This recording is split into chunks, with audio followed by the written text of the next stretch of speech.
In part 2 of the wound healing chapter, we are going to learn about phases of healing: acute wound, Morel Lavallée lesion, acute compartment syndrome, necrotizing fasciitis, chronic wound and its management, leg ulcers, pressure ulcers, remodeling phase, abnormal scarring, and contractures. Let's get into it. Healing across all these tissues happens in 3 distinct phases. The first is the acute wound phase, triggered by sudden trauma. The primary risk here is severe infection spreading through the body. We call this sepsis. The second phase is the chronic wound. This is triggered when the healing process stalls out completely. The final phase is scar management, where the tissue permanently remodels over time. We flow seamlessly now into the immediate aftermath of trauma. In the acute phase, time is everything. Precise, rapid recognition is what prevents devastating tissue loss. Consider the specific structure of bite injuries. Most of them present as deep punctures or tearing wounds. A very crucial area to watch is the metacarpophalangeal joint. That is simply the anatomical term for the knuckle. Wounds right here often result from a punch to the mouth. The clinical rule for this is incredibly strict. Any wound over the knuckle must be managed as a human bite until proven otherwise. This is a true surgical emergency. Infections in this joint will rapidly destroy the articular cartilage. That is the smooth tissue that allows the joint to actually move. So immediate intervention is mandatory. This brings us to traumatic avulsions. You might hear this commonly called degloving. This happens when skin and fat are violently torn away from the deeper fascia, muscles, or bone. An open degloving is an obvious, visible flap of tissue. A closed degloving, however, is completely hidden. It is caused by extreme sliding forces. These forces create a hidden pocket beneath totally intact skin. To figure out if this damaged tissue will survive, we look for visual signs. We check for dark staining or blocked veins. If we are unsure, we rely on advanced imaging. We inject special fluorescent dyes directly into the bloodstream. Under a specific camera, these dyes light up. This maps out exactly which areas lack a healthy blood supply. That hidden danger of a closed degloving actually has a specific name. It is called a Morel Lavallée lesion. It forms through a very precise 4-step sequence. First, a high-energy sliding force separates the fat from the deep tissue. Second, this violently tears the connecting blood and lymphatic vessels. Third, a hidden empty space is forcefully created beneath the skin. And finally, a mixture of blood and lymphatic fluid fills this new space. This fluid collection is incredibly dangerous. It requires careful, deliberate drainage. If left alone, it can lead to deep-seated infection and massive tissue death. Another critical hidden emergency is acute compartment syndrome. Muscles in our limbs are bundled inside tight, unyielding anatomical boxes. We call these compartments. When pressure builds up inside these closed spaces, it literally chokes off the tiny blood vessels. The clinical diagnosis relies on 2 classic signs. First, the patient feels extreme pain that seems entirely out of proportion to their visible injury.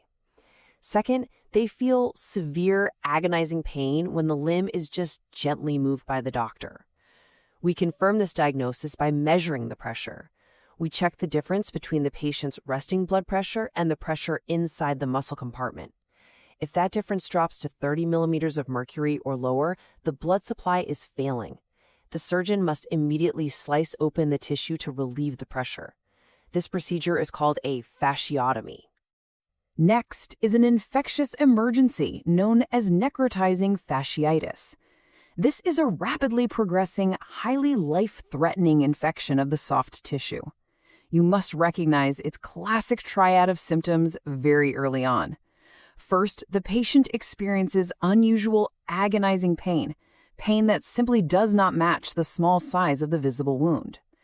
Second is crepitus. This is a distinct crackling sensation felt right beneath the skin. It feels a bit like bubble wrap. It is actually caused by gas being released by the bacteria. Third is the drainage. You will see a characteristic thin, cloudy fluid that looks just like dirty dishwater. If you observe this triad, the patient needs urgent surgical removal of all dead tissue. This must be paired immediately with aggressive intravenous antibiotics. Let's quickly synthesize these acute emergencies so they are crystal clear. Knuckle wounds threaten joint cartilage and require urgent, thorough washing. Intact skin that was exposed to shear force hides a Morel Lavallée fluid collection requiring dye imaging. Pain that is totally disproportionate signals compartment syndrome, demanding immediate pressure release. And finally, crackling skin and cloudy pus warn us of necrotizing fasciitis, requiring radical, life-saving surgery. The core issue with a chronic wound is a failure to move forward. The normal healing stages are blocked. A healthy cycle moves predictably. It goes from clotting to inflammation to rebuilding and finally to tissue remodeling.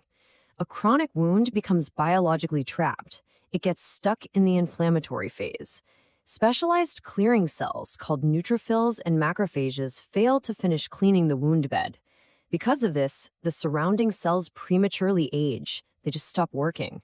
We call this state cellular senescence. To fix this broken cycle, we rely on 3 architectural pillars of management. First, systemic optimization. We treat the whole patient, fixing poor nutrition or underlying illnesses. Second, local bed preparation. The wound must be rigorously cleaned and cleared of any infection. Third, microclimate control. We use advanced dressings to maintain the absolute perfect moisture balance. Leg ulcers are actually the most common chronic wounds in developed countries. They usually stem from failing veins or arteries that just cannot deliver proper blood flow. However, there is a severe, hidden danger here. It is called the Marjolain's ulcer. This is a highly aggressive form of skin cancer. It silently develops right inside old scars or non-healing wounds. Because of this fatal threat, there is a very strict clinical protocol. Any chronic ulcer that does not respond to optimal treatment must be biopsied. Testing the tissue in a lab is the only way to definitively rule out a hidden malignancy. Chronic wounds also frequently appear over bony areas, places like the tailbone or the heels. These are pressure ulcers. We classify their depth into 4 progressive stages. Stage 1 presents as intact skin, but it has a deep redness that does not turn white when you press on it. Stage 2 progresses deeper. It breaks through the upper layers, resulting in partial skin loss. Stage 3 is a very deep loss of tissue. Here, the underlying yellow fat becomes visibly exposed. Stage 4 is catastrophic. The soft tissue is entirely gone. Bone or underlying muscle is fully exposed to the outside air.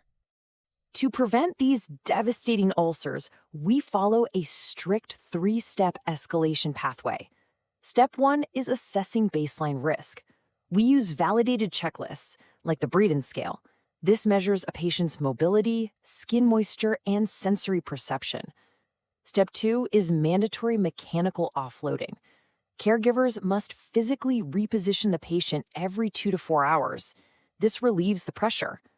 Step 3 is surgical reconstruction. This involves using large flaps of healthy tissue to cover the hole. But remember this strict rule. Surgery is an absolute last resort. It is only considered after all physical repositioning efforts have totally. We now face the permanent alterations left behind. This final remodeling phase is a very slow process. It often lasts well over a year. Early on, immature scars are pink, hard, and itchy. Later, they mature. They become paler, softer, and flatter. But you must understand a permanent biological limit here. A fully matured scar will only ever reach 80% of the strength of uninjured skin. It is never exactly the same as before. To optimize this, surgeons use highly specific tactics. First, they align their incisions with the skin's natural, relaxed fold lines.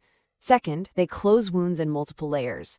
They use smooth, single-strand stitches to eliminate tension. Third, stitches must be removed promptly. For delicate facial wounds, they are removed at exactly 5 days. This prevents permanent track marks from the thread itself. Sometimes the scarring process becomes abnormal. We must differentiate between two main types of abnormal scars. The first is the hypertrophic scar. This scar stays strictly within the original borders of the wound. Its natural history is actually quite forgiving. It often flattens and regresses on its own over time. It is usually caused by excessive tension on the healing skin. The second type is the keloid scar. This one is vastly different. It aggressively grows and expands beyond the original wound boundary.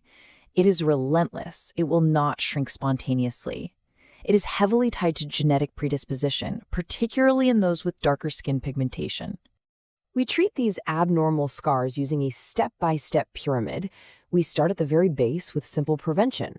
Silicone gel or sheathing is the accepted gold standard here. If this baseline fails, we climb to the middle level. We use additional treatments. We inject chemical medications like corticosteroids directly into the scar. This helps melt away the tough tissue bulk. Finally, we reach the peak level for major stubborn keloids. We perform surgical excision. However, simply cutting a keloid out often causes it to grow back even worse. Therefore, surgery must be directly combined with radiation therapy or special cell-blocking medications to prevent it from recurring. Another major complication of scarring is the contracture.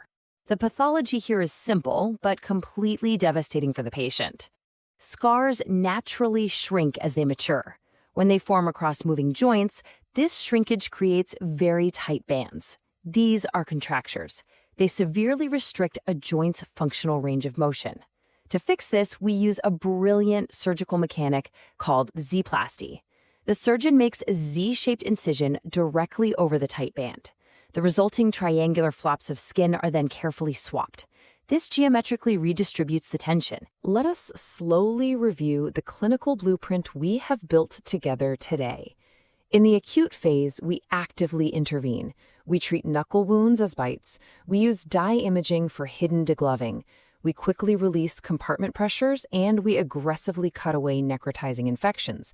In the chronic phase, we must optimize. We biopsy non-healing wounds to strictly check for cancer, and we mechanically reposition patients to prevent deep pressure ulcers.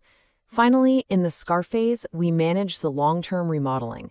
We accept the 80% strength limit, we remove facial stitches early, and we rely on silicone therapy or surgical release to restore normal function.